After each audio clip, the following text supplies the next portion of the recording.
Okay, salam semua. Kita bertemu lagi dalam reaction drama bersiri Keluarga Itu episod ke-5. So, jom kita tonton. Assalamualaikum. Waalaikumsalam. Waalaikumsalam warahmatullahi wabarakatuh. Ya kan dah malam-malam macam ni, Ustazah kata-kata nak tidur. Ustazah.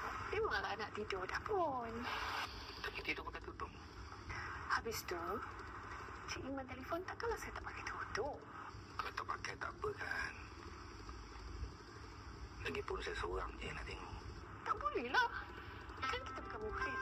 Tapi kalau dengan kerelaan hati, salah kan? Lagipun saya nak tengok. Ikhlas. Tak salah kan? Dua-dua gatal. Ustazah, sorry nak cakap ni. Tak kalau saya selalu bayangkan macam mana Ustazah kalau tak pakai tudung. Mesti cantik kan?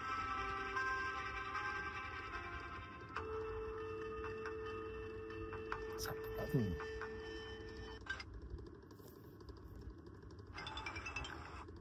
Ada scene atas katil tadi, dua watak. Adakah mereka berdua ataupun macam fantasi ataupun khayalan si Iman sih? Ni drama je, hakikatnya dalam realiti kehidupan memang benar berlaku. Mereka sekadar melakukan watak yang real di luar sana. So jangan membenci para pelakon kerana mereka juga mencari rezeki halal. Kalau buat drama tak ada jalan cerita yang best dan pelakon kayu kena kecam juga. Okey, kenapalah Rosyamno ni terlibat cerita macam ni? Orang tak suka tengok, ada penonton tak suka tengok watak lakonan Rosyamno. Tak boleh tengok Rosyamno jadi lelaki gatal lah sebab mungkin kita dah terlalu lama dengan Rosyamno dengan image hero Melayu, Malaysia lah.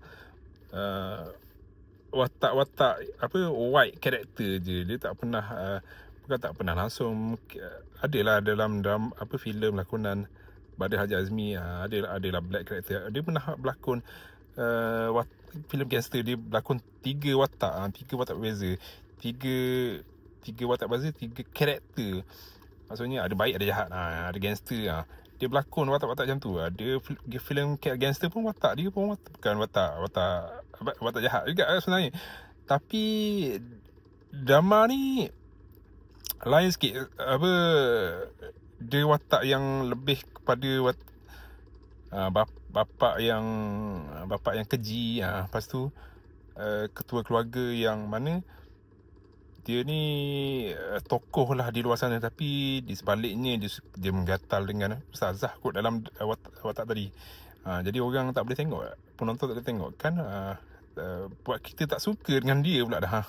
Dah lah dia ada Rosyam Mat, kan ada orang tak beli pula Rosyam Mat sebab teringat kat Rosyam dalam drama ni. Tu watak mas. Tapi pada saya, kalau orang tak suka Kak Rosyamno dengan watak macam ni, maksudnya lakonan dia menjadilah. Ramai tak suka ustazah ni nak kena sesama menggatal dengan Iman ni ustaz maksudnya. Rosyam pun pakai phone Infinix Note 40 Pro 5G ke dalam cerita ni. Detail orang tengok, sampai ke model phone pun orang boleh nampak. Ustazah zaman now, aku kakikan aja.